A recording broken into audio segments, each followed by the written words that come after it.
my name is Dr. John Char. I'm a holistic practitioner, and I'm going to show you external factors such as stressors can cause or trigger stress and anxiety within. That's internal. Major life changes can affect the conditioned mind. Work, relationship difficulties, financial problems, being too busy, children, family. That's all external. That can affect the internal conditioned mind. And the conditioned mind can be inability to accept uncertainty, pessimism, negative self-thought, unrealistic expectation, or perfectionists. There are depressants that slows messages between the body and the brain. It signals from the eyes and other senses reaching the brain slowly. The heart rate drops, leaving the body with less energizing oxygen. The breathing rate decreases. The risk of lung infection rises. Messages to the muscles are slower. Arms and legs can't move well. And the result, the body can't sense or respond to danger quickly. Then there's stimulants that create fake messages in the brain, telling the body that it's under stress. The blood to the skin decreases. The body is less able to cool itself. Overheating is a risk. Heart rate speeds up. The blood vessels in the heart constrict. The liver releases sugar in the blood, reducing the body's energy stores. And what's the result? If real stress occurs, the body won't be able to respond. Here are some of the factors that can cause stress in the body. You can be sick. Your health is bad. Time management. No sleep. Fear, worry. Late nights. Tired. Headaches. Bill payments. Stress. Debt. Work job anxieties. How stress affects the body? It can affect the skin, like skin problems, like acne, psoriasis, eczema, dermatitis, random breakouts, and skin rashes. It can affect the stomach and can cause peptic ulcer diseases, irritable bowel dysfunction, irritable bowel syndromes, food allergies, stomach cramps, reflux nausea, and weight fluctuations. It can also affect the pancreas, which controls the sugar, results in elevated secretions of insulin, which if chronic could lead to diabetes, damaged arteries, and obesity. Affects the immune system, suppress effectiveness of the immune system to battle and recover from illnesses. Leads to a high level of inflammation in the body, which cause a variety of chronic health conditions. It can also affect the head, issues with mood, anger, depression, irritability, lack of energy, concentrated problems, anxiety, and panic attacks. Affects the heart by increasing the blood pressure, fast heartbeat, increased risk of heart attack and strokes, and higher cholesterol. Affects the intestines by decreasing the nutrient absorption, reduces metabolism, decreased enzymatic output, increased risk of inflammatory bowel diseases, diabetes, and more. It also can affect the reproductive system. It can decrease testosterone and estrogen production, leading to reduced fertility, damaging of sexual behaviors, and loss of sexual drive. And finally, it can affect the joints and muscles, aches and pains, inflammation, tension, lower bone density, propensity for osteoporosis, tightening of the shoulders and back. The cerebral cortex is broken into the frontal lobe, which is the frontal part of the brain, and it controls executive functions, thinking, planning, organizing, and problem solving. Emotions and behavior control personality. On the side of the head, right next by the ear, is the temporal lobe, which controls the memory and understanding language. In the back of the head is the occipital lobe, which controls vision. On the top of the head, in the posterior or the back of the middle line, is the parietal lobe, which controls perception, making sense of the world, arithmetic, and spelling. The motor cortex controls movement and is in the front of the midline, on the top of the head. Behind the midline is the sensory cortex or sensation. Break down the motor cortex for movement and the sensory cortex for sensation more in the next slide. See the healthy brain with its lobes and the cerebellum and brainstem. And when injured, what it can change the functions of the brain in that particular area. For instance, the frontal lobe is control of the personality or emotions, intelligence, attention or concentration, judgment, body movement, problem solving, speech, and speak and writing. While injured, the loss of movement can cause paralysis, repetition of a single thought, unable to focus on a task, mood swings, irritability, impulsiveness, changes in social behavior and personality, difficulty with problem solving, difficulty with language, can't get the words out, aphasia.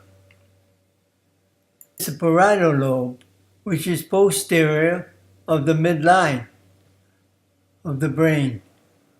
It controls sense of touch, pain, and temperature, distinguishing size, shape, and color, spatial perception, visual perception, and when injured, it causes difficulty distinguishing left from right, lack of awareness or neglect of certain body parts, difficulty with eye-hand coordination, problems with reading and writing, naming, difficulty with mathematics. The occipital lobe is located on the back of the head, and it controls vision. When injured, such as a blow in the back of the head, it can cause defects in vision of blind spots, blurred vision, visual illusions, and hallucinations, difficulty reading and writing. The temporal lobe is located on the side of the head by the ear, and it controls speech, understanding language, memory, hearing, sequencing, and organization. And when injured, it causes difficulty understanding language and speaking, aphasia, difficulty recognizing faces, difficulty identifying or naming objects, problems with short and long-term memory, changes in sexual behavior, increased aggressive behavior. The cerebellum, which is on the brainstem, controls balancing and coordination, and when injured, it can cause difficulty coordinating fine movements, difficulty in walking, tremors, dizziness or vertigo, and slurred speech. The brainstem is located by the base of the neck, and it controls breathing, heart rate, alertness, or consciousness. And when injured, can change in breathing, difficulty in swallowing food and water, problems with balancing movement, dizziness, and nausea and cause vertigo. Here's an outline of the brain and its functions in the lobes and cortices. But in the middle of the brain, the midline, in front of that is the initiation of voluntary movement. That's the primary motor cortex. And behind the midline is the tactile information, or the primary somatosensory cortex, which we are going to describe more fully on. Here we show the primary motor area and the primary somatosensory area. As you can see, there are many remote functions that it controls. And it comes from basically the thalamus. So when you have a phantom pain or any kind of things like that, or maybe your arm been amputated and you still feel it, that is the somatosensory sending the signals to the brain, and the brain still remembers that. So you must get to neutralize that type of memory. For instance, if you had a hand amputated, say your right hand, and you still feel pain in that area, but the hand is gone, the memory still is in the brain and in the somatosensory area, which sends signals to the frontal lobe of the brain, and it collects that memory of your hand still being there. So it's very important to identify the area where the body is affected and where it goes in the brain. And it's usually the primary somatosensory area. But the signals come from the brain, and it goes to the primary motor area and goes to the site of the wound, or the area that you're having distress in. So let's take an example, the primary motor area. It controls swallowing, salivation, vocalization, mastication, facial expression, thumb, fingers, and hand, forehand, arm, trunk, the pelvis, the thigh, the leg, the foot, and the toes, and the longitudinal fissures. So if you have a hip pain, and you look up here, and you say, I did massage, I did all kind of therapy, and it pacifies it. In other words, temporarily give a relief, but it still comes back because you haven't got the memory of that particular ailment that you have out of the brain. You have to neutralize it in the somatosensory area and also the frontal lobe and the parts of the brain of the right brain. You can see the primary somatosensory area is where you have a wound, and the signals go to the brain, and it goes into the thalamus, and then it goes back into and reaches the somatosensory area, and that affects the tongue, the teeth, the lips, the upper face, hand and fingers, forehead, arm, neck, trunk, pelvis, thighs, legs, foot and toes, genitals, and longitudinal fissure. So why are we showing you this? Because if you are orientated to where the ailment is in the brain, associated with it in the brain, you can use the CET Prime 1+9 and better locate the area, tapping on the particular points in the brain or brain lobes or cortexes, or the acupuncture points of the brain, and be able to neutralize that particular traumatic experience. Here's another outline showing you different versions of the somatosensory and the somatomotor.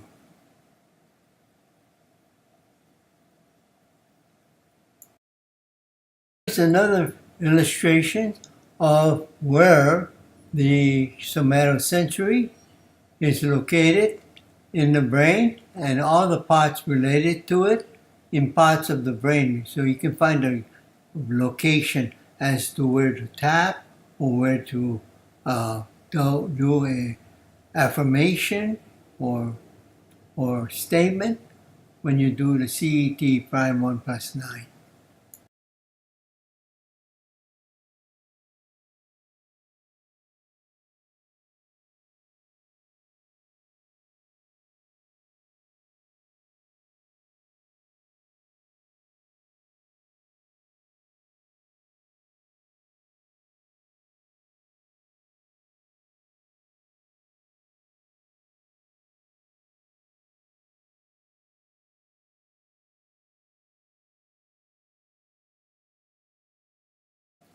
Here is another illustration of the different parts of the brain when we talk about the hippocampus or the hypothalamus, the central nervous system, the medulla, the cerebellum, and the cerebral cortex. Now, what you can do is read this, get familiar with the location of each of these parts of the brain. And you can feel that if you do have any of these symptoms, you can kind of relate to that and find the acupuncture point or the tapping point in the brain and do your CET Prime 1+9 and see if these reduces or neutralizes the memory of the traumatic events that's found in this particular areas of the brain. I want to orientate you with the amygdala and the hippocampus, which is coming from the thalamus. The diffusing oils, all different essential oils, can affect different parts of the amygdala and the hippocampus. You can also have indications coming from the tongue in Chinese medicine, tongue therapy. Or you might have whispers can hurt you just as much, chronic pain awareness. Well, part of the brain you can see you're having problems with headaches or hearing. How does it affect the amygdala? And also coming in from the eyes. And all of these five senses usually are affecting the amygdala because they collect the information there. And then you can go to the hippocampus and then finally to the frontal lobe and to the lobes in the front, which is the right and left brain. And then you have experience of that particular emotions or sensations. All these messages from the amygdala, the somatosensory, and the hippocampus eventually goes into the prefrontal lobe, into the right or left brain lobe, and becomes into what we call three different areas. The conscious mind, which is 10%, that's the left brain. A feeling, sensation, kept under control, trained discipline, science. And the subconscious mind is 90% of the information that eventually leads to that. That's really abstract thinking. The info that cannot fully be processed, instinct, process information and make them act out of fear.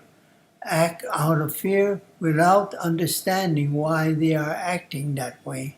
Repressed feeling influences the behavior and decision forms a pattern of behavior. If the traumatic experience are really deeply in the body, in the brain, they become into the unconscious mind. It's an inherited collection of experiences shared with human race, belief, patterns, primal instinctual thoughts which we cannot deliberately accessed. Cannot recall most of the memory other than the large significance. Then visualize if you're in the higher self and the conscious mind or the subconscious mind. Where is that trauma? Is it found in the unconscious mind? Then look at the chart on the right and you can see sort of where that thought process or the traumatic experience of the memory is found, in what area of the mind. And then you're going to have to go ahead and eliminate some of the trauma that is affecting or contributing to the main cause of your problem. Okay. So that's where you use the CET Prime 1 plus 9.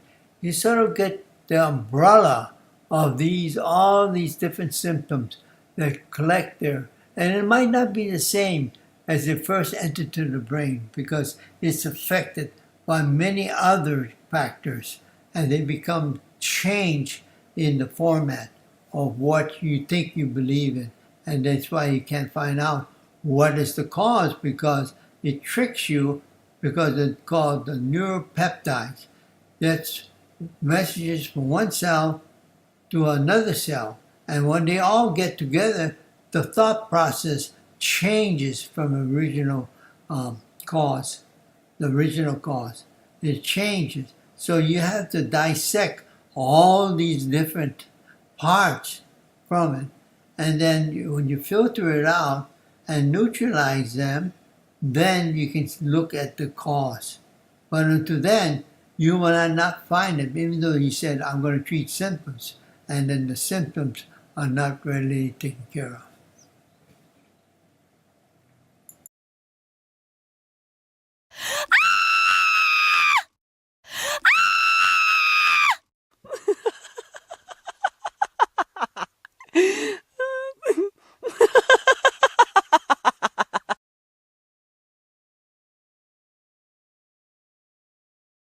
Where everybody can see it all over the world.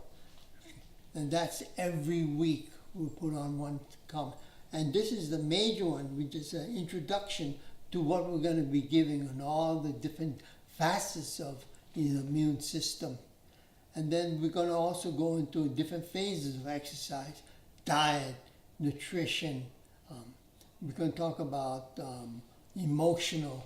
We talk about the energy of the cells and how you can do electromagnetic and how you can defend yourself from all the energetic part. And we're going to talk about the energetic part and the physical part. It's called electromagnetic.